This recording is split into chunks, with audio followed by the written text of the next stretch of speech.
Hello. Welcome to another cruiser inspection in World of Warships. And oh my goodness, boys, we are looking at the USS Cambridge. It's a Tier 9 cruiser. Now, what do I always say? Who the fuck would voluntarily play a Tier 9 cruiser? I stand by that. But I never said anything about who the fuck would play Cambridge, buddy. Shout out to my boy Spaghetti Eater. He claims it's the best ship in the game. It's definitely not. But it is outrageously fucking good. And, a little bit of that might be the Tier 9 cruiser curse situation where if you just put a semi-decent cruiser into Tier 9, it feels like a world beater. Could be happening. But I don't think so. Cambridge is fucking crazy good. Absolutely outrageously good ship. Even by Tier 9 cruiser standards, honestly, you could slap a tiny bit of armor on this boat and put it in Tier 10, and I'd play the fuck out of it. It's that fucking good. So what is Cambridge? Well, you are a Tulsa hull with a Salem heel, 5 km hydro, and the best... Okay. Do you have the best cruiser guns in the game? This is a serious question. The answer might be yes. In Tier 9, yes. Straight up, you have the best cruiser guns in the game. Why? Because you have 6 Alaska guns with cruiser dispersion on a 12.5 second base reload. So reload mod, you have 6 Alaska guns with an 11-second reload. Now, to put this in comparison to how good Alaska guns are, Cambridge, despite only having 2/3 as many barrels as Alaska, has 50%, yes, 50% more damage output than Alaska on guns that are 25% more accurate. So, if you want to compare these guns to Alaska guns, they're legitimately twice as good. So just think if your Alaska's guns were twice as good as they currently are. That would be the Cambridge. And now you have cracked concealment. You have 9/9, so you get Zhao concealment on 6 Alaska guns with cruiser dispersion, and a Salem heel, and a 5 km hydro. So the boat is insanely cracked. So what's the downside? Oh my god, that sounds like way too good to be true. Well, you have 0 armor. Ha! I mean, what are we even talking about here? Now, unfortunately, the Jean Bar on their team is in fact the most retarded human to ever. Well, human debatable. The AI is not very advanced, and so every time I predict him to go flat or turn in, he does the opposite, and I'm just predicting him horribly, so I'm missing. But so you have no armor. Tulsa hull covered everywhere in 27. 27 nose, 27 ass, 27 belt, 27 deck. So what does that mean? Well, it means of course most BBs in tier 8, really almost like tier 7 and up. But most BBs in tier 8 and up just shoot you like you're a Minotaur. Now, one of the quirks of the Tulsa hull that does give it an edge, right? Because you could be in a Buffalo hull, which is kind of a similar fate. One of the quirks of the hull is that, kind of like the Jinan, kind of like the Worcester, some of these USN ships, Austin, same hull as Jinan. The Citadel is kind of weird in that it's only under the center of the boat. The exposed Citadel is only between the turrets, not underneath them.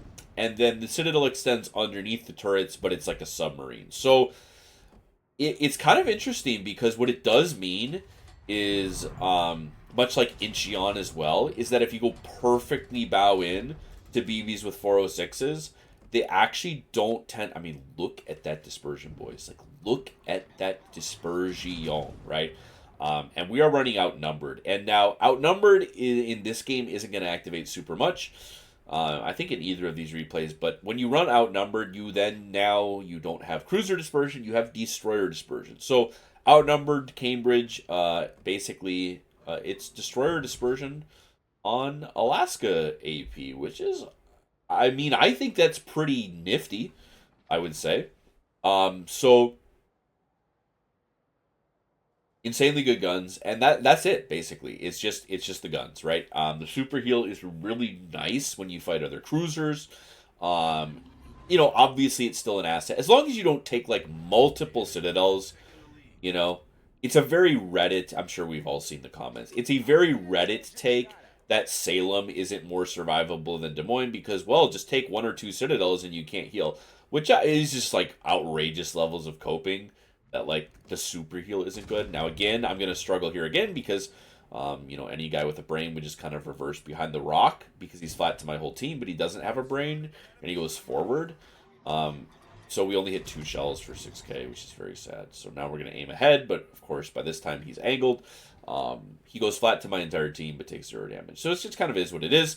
The United States is going for Colbert, and of course, we overmatch Colbert. So this is probably like one of the scariest ships in the entire game to be in an ultralight cruiser against like a Colbert or a Minotaur.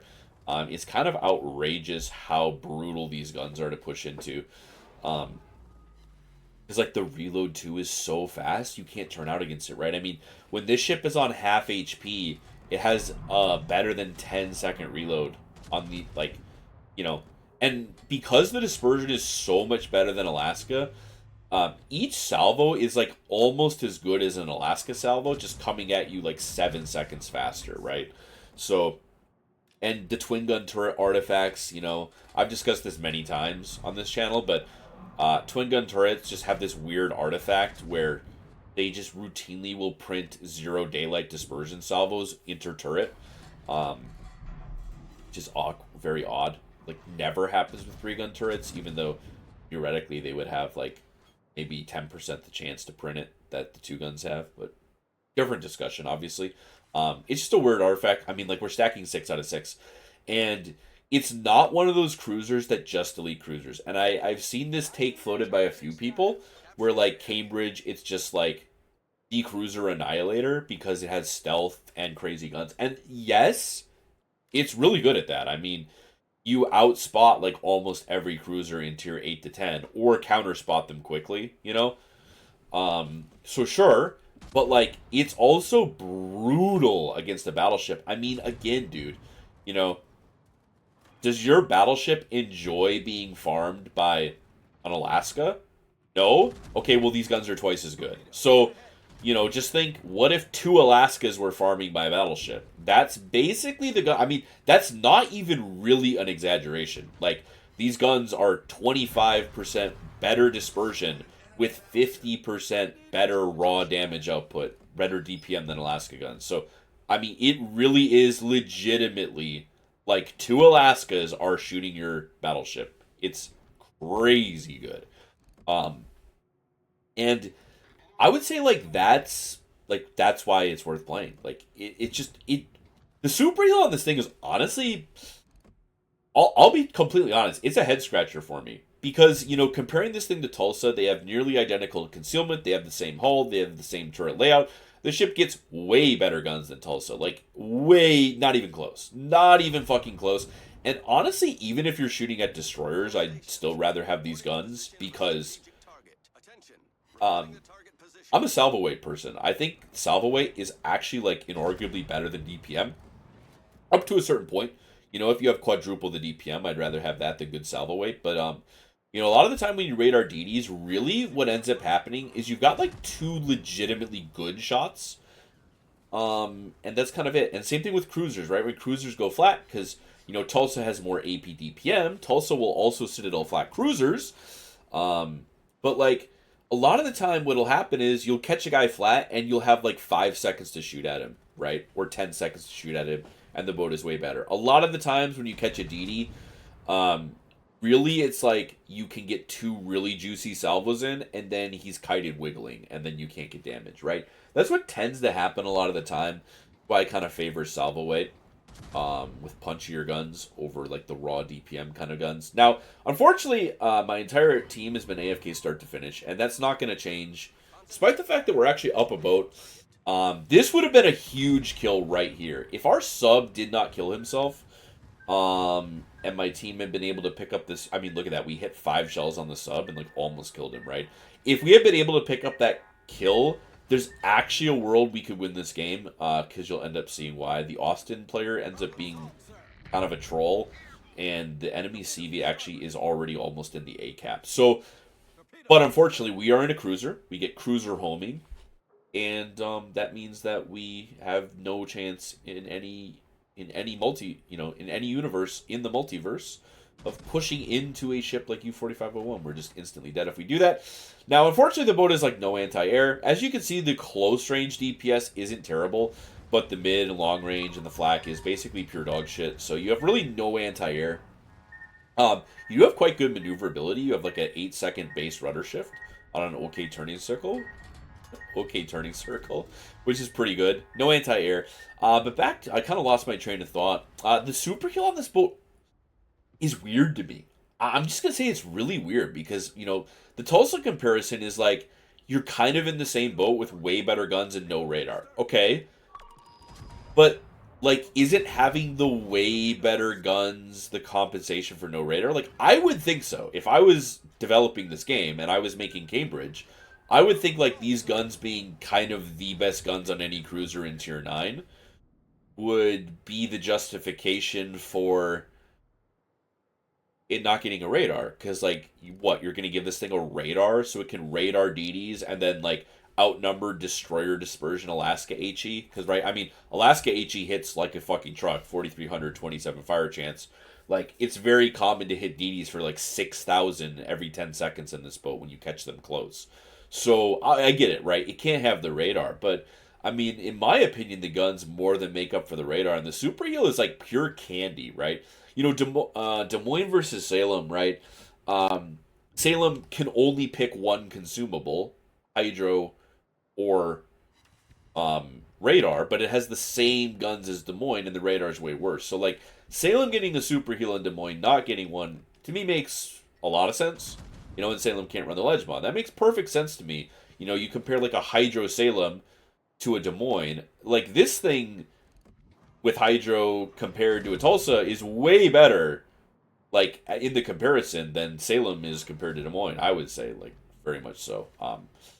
But like, we had the outnumbered for a couple, and it's like at 12 km, even on a kited cruiser with outnumbered, it's like a guaranteed 4 for 4 hit. Um, the dispersion can be absolutely outrageous, and it's not gonna really happen. It's not gonna happen in these games that we're gonna look at because none exist. But your boy, some of you jump in the stream from time to time, and those that do know that this ship is the most outrageously funny Valparaiso Annihilator in the entire fucking game. Um, this ship is so comedically absurd when fighting Valparaiso. So comedically absurd. Um, because you can't be overmatched by his main guns. You can't be penned by his secondaries. The super heal renders his fire starting from his secondaries 100% irrelevant. And you have cruiser dispersion on Alaska gun, so you just like 20 km every shot unless he's perfectly bound. It's the funniest ship in the game in develop.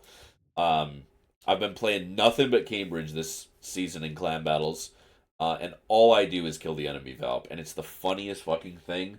It makes me so outrageously happy. I mean, dog shit team, obviously, like no chance to win, and we're in a super ship game. But even in a super ship game, I mean, you can still like definitely perform in the boat. Because you have a bit of survivability thanks to the heal and concealment. You have really good guns. And when you catch BB players, you even citadel them.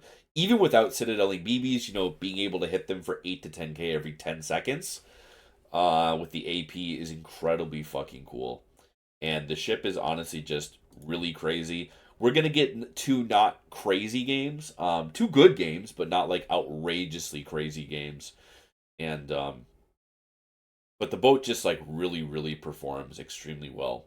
In almost every game I've had in it, it performs extremely well, I would say. Especially by Tier 9 cruiser standards. Yeah. And as always, we're looking at two back-to-back games in El Randomos, buddy. And I was kind of torn on which two games to look at. I played 3 games the day of recording this. I really have never had a bad game, a truly bad game in Cambridge.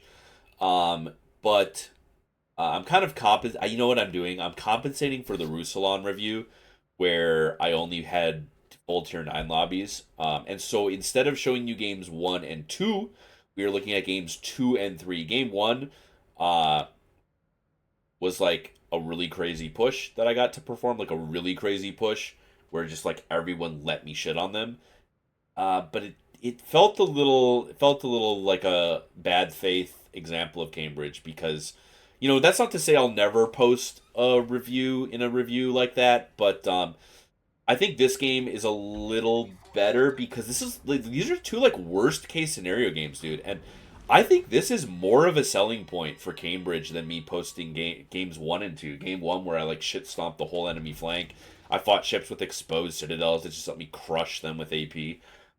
We're gonna get some citadels in this one too, but if you ask me, I'm one of those people who like I find like a struggle session more of a selling point for how powerful a ship can be. Like when you're in a ship with horrendous circumstances facing you and you're still able to get something out of it, to me that is like really a good selling point for a boat. So we're gonna look at this one because just everything's gonna go wrong.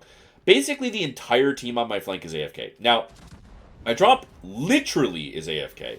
But then my Alaska and Schlieffen are going to play AFK until they donate in suicide. So we've got a Des Moines here when we're shooting him in. And, you know, Alaska, maybe does he get an extra citadel with that shot? Maybe. Potentially. I'm open to it.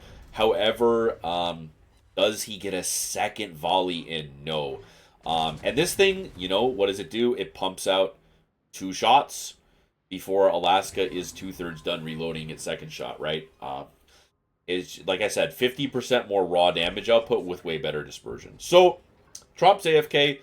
Schlieffen and Alaska have a full free push here. Like, they're turning... Bruh, what are we doing? We're turning around? Yeah, I mean, this is like one of the only maps in the game where if you get this flank spawn, you can just full send it. Like, you can full send it for free on this flank push. And so I'm still going to do it. Montana's not spotted yet, though, so we'll see how that goes.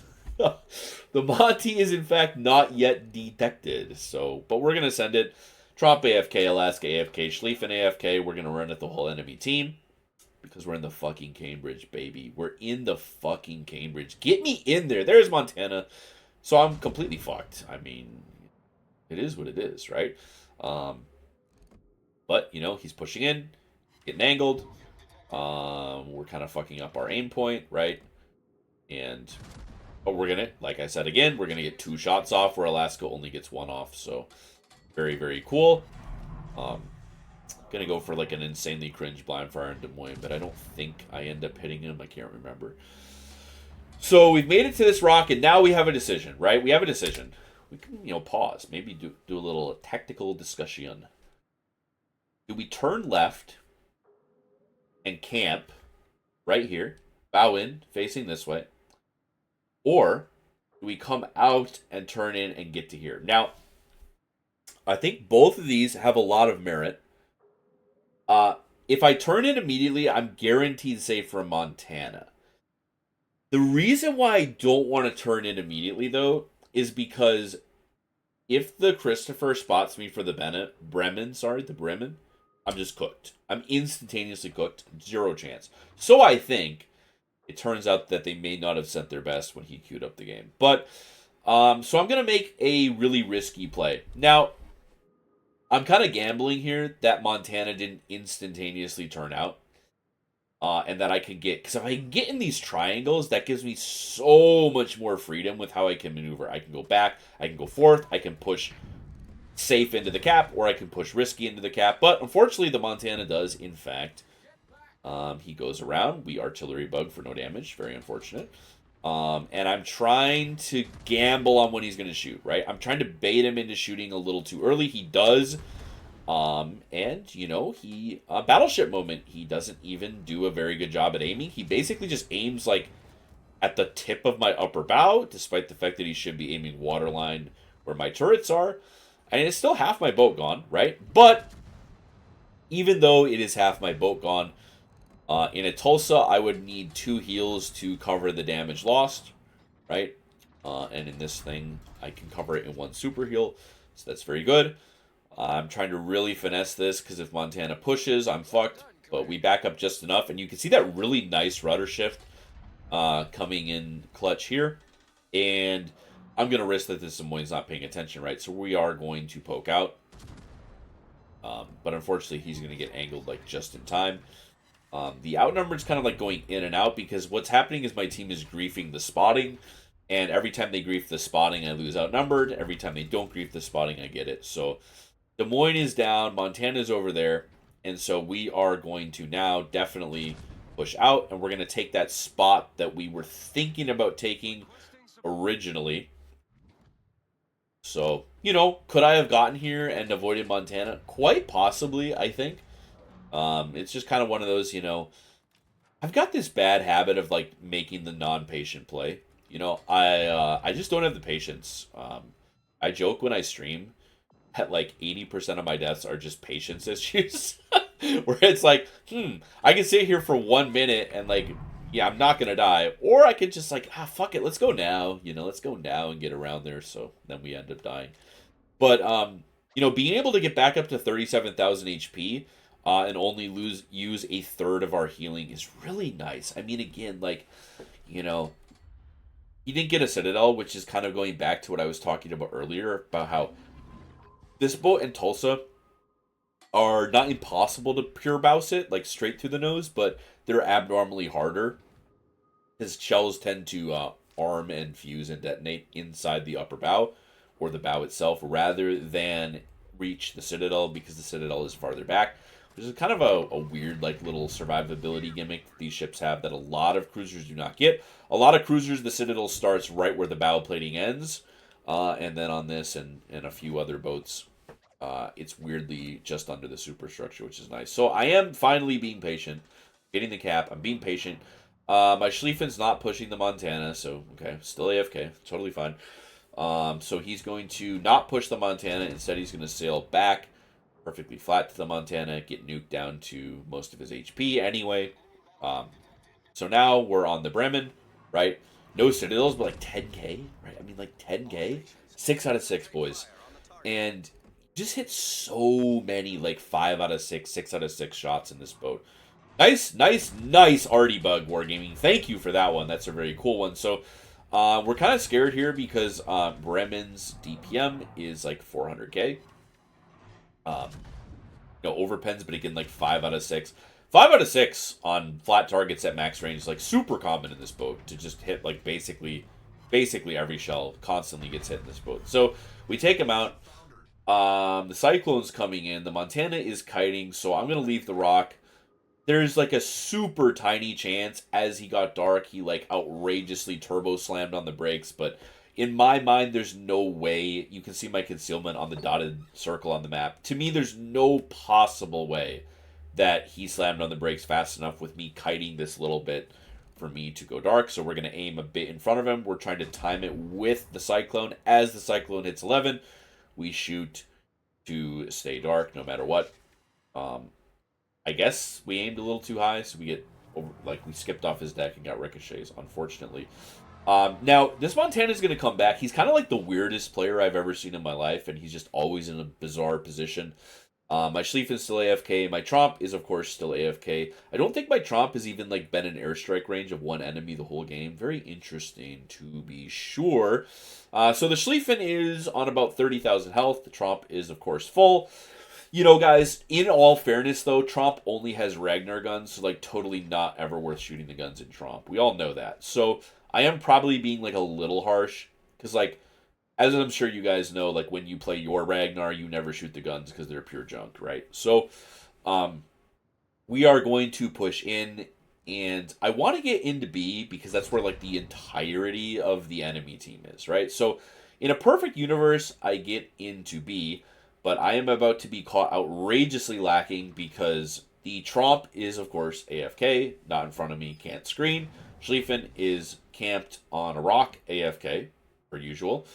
And this Montana has, what he's done is he's turned it in, and he's actually full sent it into sea.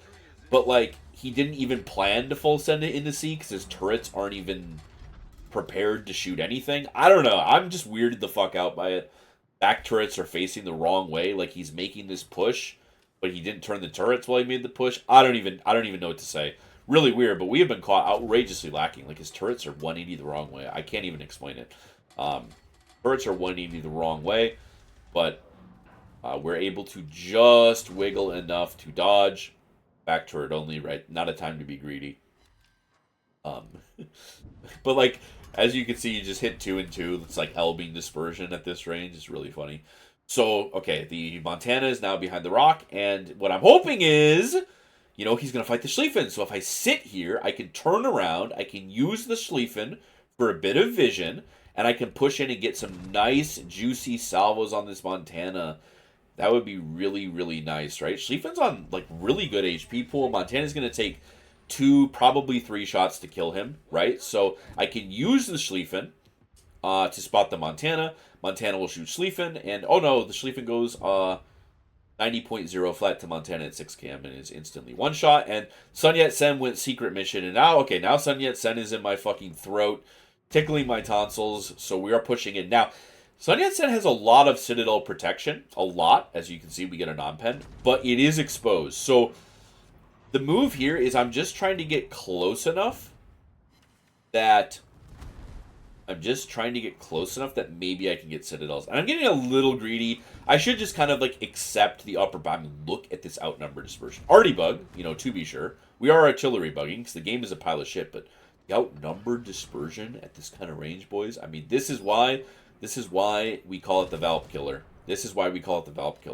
I mean, like, those shots are all Citadels on a Valparaiso. Legitimately, that's a 5 Citadel hit against the Valp. The improved pen angles, the high AP pen with Alaska AP, obviously.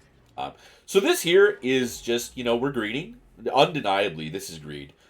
Because he's flat enough and close enough that now I can Citadel him just aiming midsection, probably. So we're going to come in. We're going to immediately hard right turn. And we get the Citadels. Oh, it's a thing of fucking beauty. It's a thing of beauty, fellas. It really is. But I'm getting greedy. He's too angled. I shouldn't be going for the mainline sits.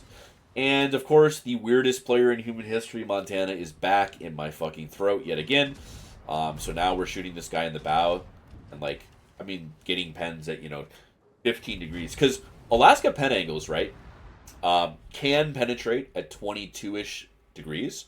And because every bow in this game is sloped, some more than others, this leads to a lot of ships literally can't give any angle to you, right? I mean, if you've played Des Moines, you've played Alaska, you know how this works. 15 degrees, you can take a Citadel, right, to this thing. It's fucking crazy because, yeah, your main line, the line running nose to butt on your boat might be angled at 15 degrees, but guess what? Your bow is at 25 degrees because it's got quite a slope to it. And so now all of a sudden, half of the shell is hitting your bow slope past the ricochet check. So you can get absolutely nuked. Points are reversed, by the way. So I've definitely fucked it a bit this game. A couple of misplays. I should have, after that first really weird play Montana made, I think I probably just should have expected him to keep being weird. And I kind of underestimated it. And then I think full sending it on Montana a bit early maybe would have been the play. The thing is, fighting Sun Yat-sen in this boat is not a problem, right? Because when you're covered in 27 everywhere, a ship like Sun Yat-sen, if you're in Des Moines, you don't want to fight Sun Yat-sen. But if you're in this thing, you'd much rather fight Sun Yat-sen than Montana, right? Because Montana clicks this boat everywhere just like Sun Yat-sen, but he has double the fucking shell count, right? So, we just got a little greedy. We tried for Citadels when we realistically couldn't get any Citadels, that kind of a thing. A little bit of greed, a little bit of misplaying. But this is my point and why I wanted to show this replay instead of game 1 replay. Is I'm not playing very well in this game, I don't think. I think there's definitely probably two solid mistakes made. Yeah, I mean, the enemy team is making super weird plays, but that's not an excuse, right? A couple of misplays. Got away with 1, didn't get away with 2. Ships juicy ships like Des Moines are blowing up.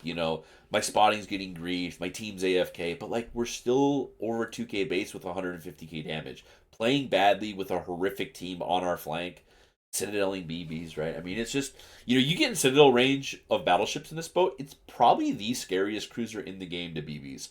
Because Max Adrenaline Rush, Alaska AP with outrageous dispersion coming at you every like 9 seconds is kind of fucking insane, in my opinion. Kind of fucking crazy, if you ask me, fellas. So, uh, Cambridge is just like huge, huge thumbs up. Outrageously good. I don't even know how you got it back in the day. I think I got it from a Christmas crate.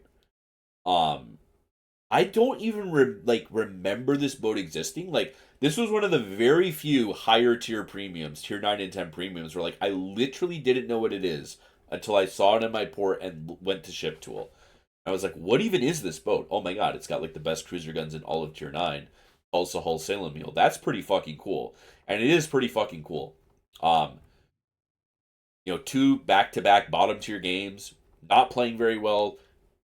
This game we had a good team, but the team on my flank was pure shit. Last game the whole team was pure shit, right? And we're still getting good games out of it in a tier 9 cruiser. I mean, yeah, very like just outrageous guns. That's it. Like that's the boat. You have outrageous guns, and they're so outrageously good that you just overlook every problem, like the no armor, and the no AA, and it's yeah, really really great. Let's hop back in the port before I pull this thing's trousers down and start fucking schlobbing, buddy.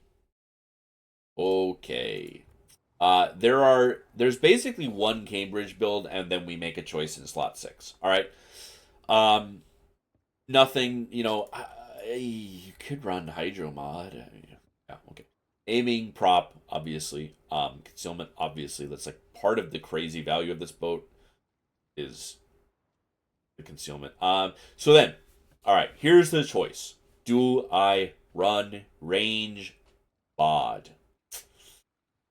This is a real difficult choice, I think, on Cambridge. Now, I go reload, and really there's almost only one reason I go reload, which is just to try to get outnumbered to activate. Because the guns are very good at, I mean, like, again, Alaska guns, you have 16-kilometer base range. If you run reload, you will slap another, what, 2 km? You'll get out to like low 18 km gun range. I mean, you maybe don't like click people broadside and blow them up at that range, but like you can definitely use the guns. Plus, the HE is so like outrageously good because you hit 5 or 6 out of, if a guy is bow in at 18 kilometers, like you are going to annihilate him with HE. Like the like if you are in Cambridge and you are HE spamming a bow in Des Moines, you literally beat him. Like the guns are that crazy, dude. Bow in Des Moines on a rock cannot fight this thing just slinging HE back and forth. Because you can just kite him at mid-range. Like, if you're kiting a Des Moines at 12 km, spamming HE, just every 10 seconds, wham, 6 can of fire, 6 can of fire, 6 can of fire. It's fucking crazy. So you can definitely make use of the range, especially when you HE spam BBs. Very, very much a preference thing. I do not think one is objectively correct. Because the guns are very useful with 2.5, 2 km better range. My thing with that, though, is, in my opinion, you start to enter so much range that you never make use of outnumbered. And as we'll get to, it's kind of like there's so few skills worth running on this boat. This is the opposite of a captain-starved boat, which is very cool. I mean, most cruisers are insanely captain-starved. This boat is so not captain-starved that we are huffing premium medical-grade copium with heavy AP. Because, like, legitimately, I don't even know what else to put the points on. We're obviously going to run Gunfeeder, Last Stand, some skill here. Now, because you have super good fire chance of 27%, no reason for this. You have no radar, no reason for this. IRPR, you could run, or alternatively look at your screen. Up to you. I choose buffing the dogshit anti-air. You know, you get the planes back for. I mean, it's pure cope. But then my thinking is like, oh, I can swap this between whatever. It doesn't matter. Probably run PT. The AA is trash. Why buff it? Yeah, probably just put that on PT. AR concealment, survivability. Like, almost you don't even need because of the super heal.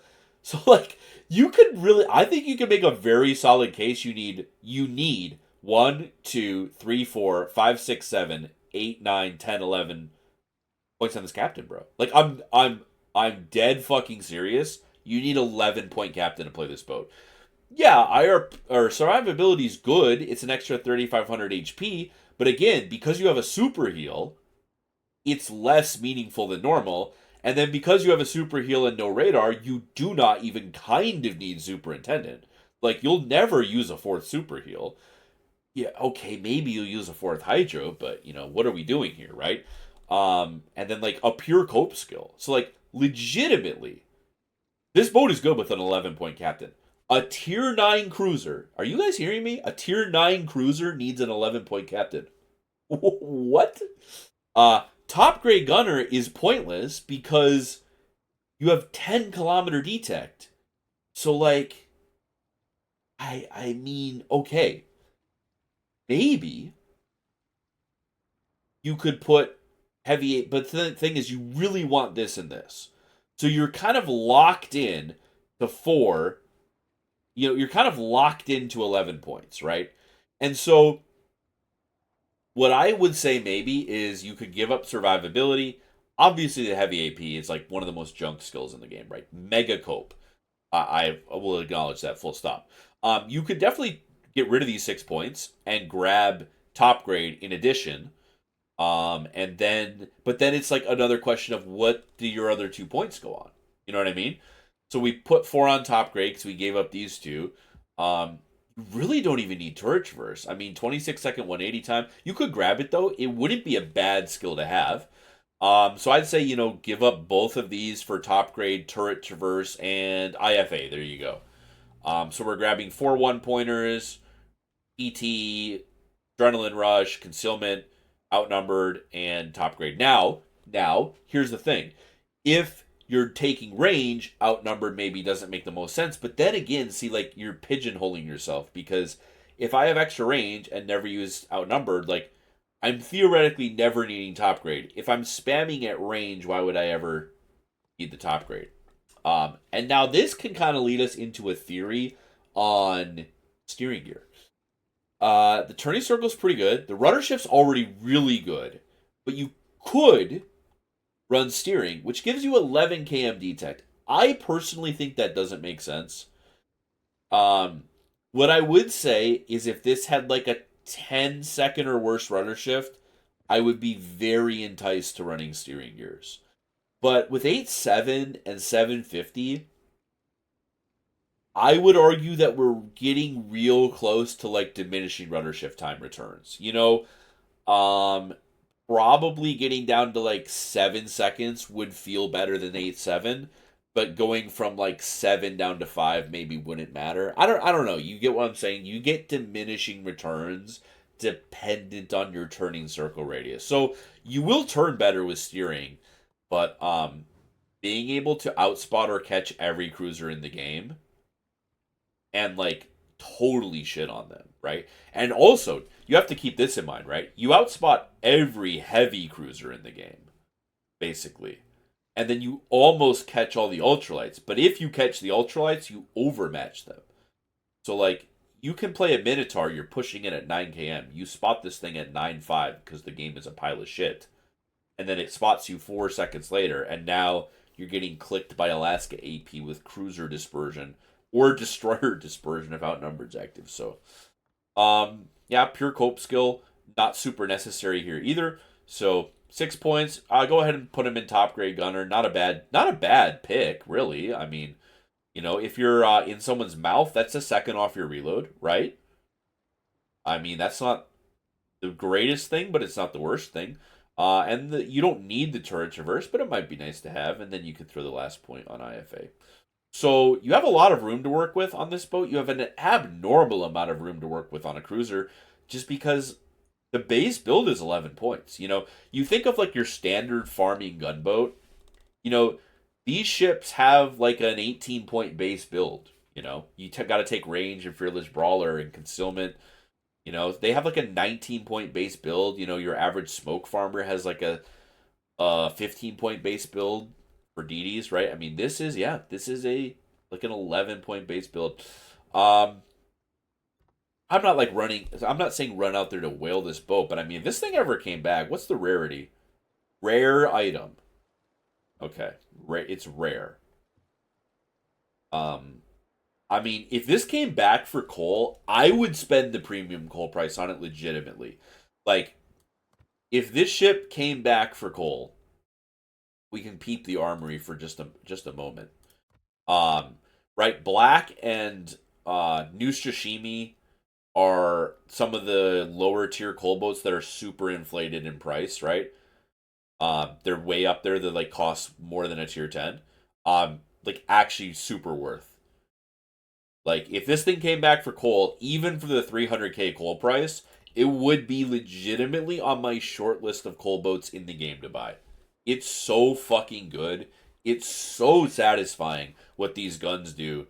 And it also has, I hate that it has this part. I'm going to acknowledge part of why it's good. It doesn't need this to be good. Don't get me wrong. Part of why it's good is people don't know what it is. There is an element there. There is undeniably an element where people do not know what this boat does, and I have been, oh my god, boys. You know what? We're gonna do a montage of this boat shitting on Valps in clan battles because it is, oh, oh, it's so good. It's so good. Catching these moron Valp players at like 8 km and they try to shoot all their turrets at you and they just take 30k every 10 seconds. Oh, bust. Um, I might have to put one of those a collection of clips together. It's so good. Um, boat is crazy good. I mean, like tier 9 cruisers, dude. This is probably in my top three. Um, I'm a I'm a big dick sucker of Tianjin, as some of you know. Man, it's up there. It's so good, so good. And having outrageously cracked guns on a tier 9 cruiser, it's just kind of all I need. And you get the improved rudder shift. I think this is the same rudder shift as Buffalo. It's part of why Buffalo, in my opinion, like is almost a bit better than Tulsa too. I'd way rather play this than Tulsa. Fuck the radar, bro. 9 km radar, get the fuck out of here. Let me go push a BB at 8 kilometers and just like click him 3 times and he's dead. You know what I'm saying? So, really good boat. If you can somehow get it without like spending a fortune, I don't even know. They got to bring this one back. It's so good, man. This has got to come back for like. I mean, dude, we have Vallejo as a tier 9 cruiser. Wargaming, please put this in the armory as a tier 9 steel ship for like 23k steel. I would recommend it. This thing for 23,000 steel is a fucking buy. Um, God, it's so fucking good, dude. Oh my god. I'm about to ejaculate thinking about this boat. Every time I play it, I haven't had a bad time in it. Like I've had miserable games, but like you still get 150k damage and citadels out of it. It's crazy. And also like 60-second fire. Like here's the thing. I would argue this boat is way more survivable than Alaska 2. It doesn't just have way better guns. It's more survivable because yes, it doesn't have quite the armor, but Alaska, the dirty little secret of Alaska is 406s kind of click Alaska into the dirt anyway. They just don't hit it through the deck at range. But like you also have maneuverability and concealment. So I would argue this ship is more survivable than Alaska with way better guns. And you just give up the radar? Like, bro, fuck Alaska when this thing exists. I mean, the radar's nice, but they could put this in tier 10. They could put this in tier 10 with 30 side and 30 deck and shut up and take my money. Boom. Slap a radar on it and it's like a strong tier 10. Give it a 9 cam radar, 30 side and deck. It's a tier 10. I like actually can't suck this boat's dick enough. It's so fucking good, dude. Wow. All right. Holy shit. As always, the armor. Oh my god. Yeah, I mean it's 27 everywhere. It's trash, right? But that's what I was talking about the Citadel. When you go perfectly bow in and shells hit the tip of the bow, right? They just got to travel real far to catch your Citadel. It's kind of low in the water. You can definitely get away with some horse shit in this boat. A lot of people assume, which makes sense, that like let's say you're bow in here, right? Let's say I'm angled like this. A lot of battleship players would say shoot him right here, right? Like if you're angled in like a Des Moines, just shoot him right there. But no, you actually got to shoot way back here to get citadels. Kind of weird. And now we can Zip this thing's pants back up. Stop giving it the sloppy top. As always, thank you for watching, and we will see you in the next one.